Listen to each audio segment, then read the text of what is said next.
vlog. Jeg fyldte 23 i torsdags og havde en virkelig dejlig dag sammen med Adrian og min familie. I aften har jeg inviteret 3 af mine allertætteste veninder og min søster og hendes mand Sander og min kæreste Adrian ud at spise. Vi skal spise på Corsa Pizza på Vesterbro, og der har vi altså bord kl. 18.30. Jeg glæder mig virkelig meget til den her form for fødselsdagsfejring. Det er lidt anderledes fra, hvordan jeg normalt gør det. De sidste par år har jeg holdt fødselsdag her i lejligheden for alle mine veninder. Sidste år holdt jeg Sex and the City, og året før holdt jeg Casino aften. I år er lidt anderledes, og det glæder jeg mig helt vildt meget til. Der er en eksamensperiode lige i øjeblikket, og december er virkelig en travl måned. Så jeg synes, det er virkelig dejligt bare at kunne invitere dem ud og spise, og ikke skulle gøre noget selv herhjemme, men simpelthen bare nyde aftenen. De veninder, som kommer i dag, er Ida, Shanna og Lærke. Og Shanna er fra mit studie, og Ida er fra folkeskolen, og Lærke er fra gymnasiet. Alle kender næsten alle, så det skal nok blive mega hyggeligt. Lige nu er klokken ved at være 16.30, og der går også ikke så længe, så kommer min søster her hjem og får lige en drink eller et eller andet lækkert. Jeg har åbnet op for en lille spørgerunde ind på Instagram i dag, og bedt jer stille nogle spørgsmål, som jeg kunne svare på her på YouTube. Og det er der altså nogle af jer, der har gjort. Jeg har fået nogle spørgsmål ind, som jeg tænker at svare på i den her vlog. Det tænker jeg egentlig bare, at vi tager, mens jeg er hjemme nu her. Lukas fødselsdag, yeah! Nu er Lina kommet, og hun har taget en gave med til mig, som jeg lige skal åbne nu her. Okay, skal jeg læse højt? Kære Luke, 23 år i dag, og smukkere, sejere og stærkere end nogensinde før. Kæmpe stor tillykke med din dag i dag. Du fortjener den bedste dag med A og os. Jeg elsker dig helt mit hjerte, og at vi to har hinanden er den største gave i livet. Kys, Lina og Sander. Cute.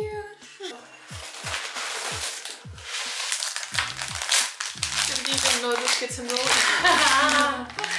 til at capture en god aften i dag. Ja. Det er en god gave. Så det Lina kommer hjem, så siger hun, jeg har 2 gaver til dig, men du skal åbne den ene nu. Makes sense. Tak. Den tak. Er det ligner de der fake Oreos? Nej, de der, du spiser på ski. Ja. Prince. Er det ikke det? Jo. De der små pakker. Og jeg elsker. Det tager jeg med mig i min bag. Ja. Can't wait. Åbne resten. Lækker. Kan du godt. Okay. Du kan heller ikke vente. Det kan jeg heller Det aldrig. er ligesom dig med Adrians pakke. Ja, jeg har det så svært ved at holde min mund. Jeg fik om til i torsdags på min fødselsdag at åbne nummer 5, for jeg kunne ikke vente. Så har jeg åbnet både nummer 4, og så sagde jeg, ej, skal du også nødt til at tage nummer 5? Ja. Lakridspiber.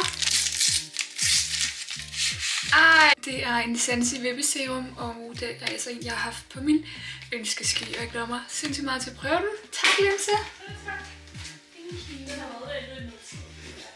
Jeg har fået nogle spørgsmål på IG, som jeg har sagt, jeg vil svare på.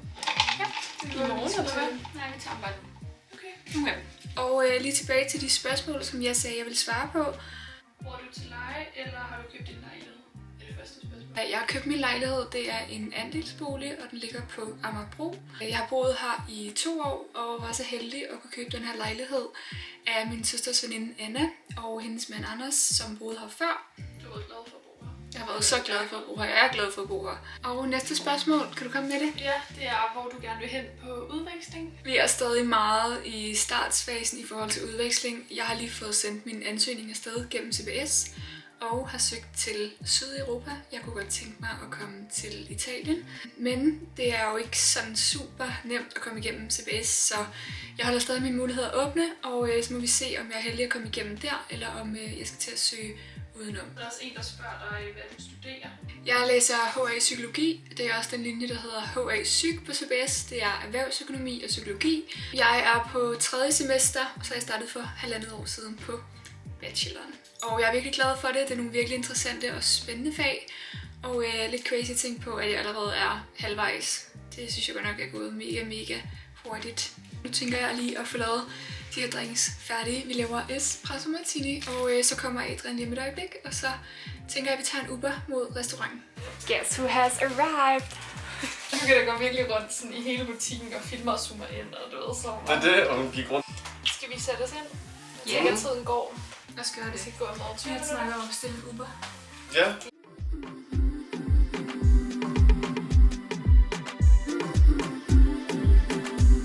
just keep on walking, but never really getting nowhere.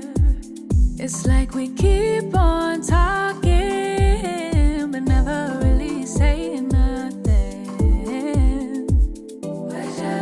On different sides, on different times, stuck in a ways we ain't changing. Can't read your mind, and I've really tried. You won't let me in like we're strangers. Say you're Hey, filmer det lige nu?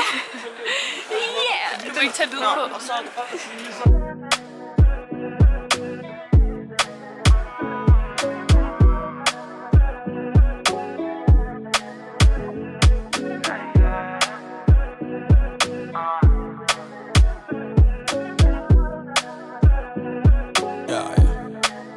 You see my hottie, I feel run, run, giddy when I pull up on you.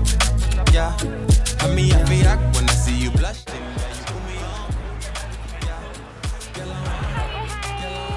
Det er blevet dagen efter, og jeg vil egentlig bare lige afslutte vloggen og sige tak for, at du så med. Jeg havde en så dejlig aften med alle mine tætte mennesker, og jeg må bare sige, at jeg føler virkelig, at ens fødselsdag er en stor reminder om, hvor mange gode mennesker du har i dit liv. Det var virkelig alt, jeg drømte om i forhold til min fødselsdag i år. Så det kunne ikke have været bedre.